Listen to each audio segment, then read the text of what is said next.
Hello, good morning mga kasari. Ah, Hingi lang sana ako ng konting tip kasi sa totoo lang, bago pa lang ako nagbukas ng tindahan. Bali nasa 3 months pa lang tumatakbo tong tindahan ko, tong maliit na tindahan. Ngayon, kasi ang nagiging problema ko ngayon dito sa tindahan is yung mga bumibili na bibili sila tapos maya-maya sasabihin nila, babalik ko na lang yung kulang or ibibigay ko na lang, iaabot ko na lang yung kulang sa'yo. Ganon, then lilipas yung mga ilang araw, minsan 2, 3 araw, inaabot na ng linggo.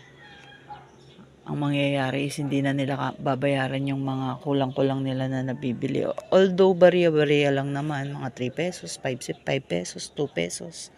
Ganyan is malaking bagay pa rin kasi yung nawawala. Lalo na kung hindi naman nila nababayaran, then babalik na naman ulit sila. Tapos, gano'n na naman, bibili na naman sila, then pagbili na naman nila, kulang na naman sila. Ang problema ko lang is yung mahihain kasi ako maningil. Hindi ako yung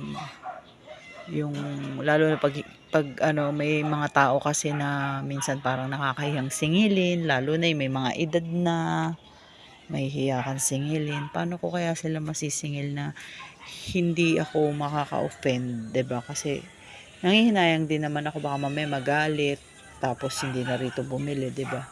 Ano kaya ang pwede kong gawin? Baka may maisa-suggest naman kayo na pwede para naman hindi naman ako lugi, kasi alam naman natin sa pagtitinda barya-barya lang ang kinikita talaga. Yung mga tinutubo lang dyan is barya-barya lang, di ba?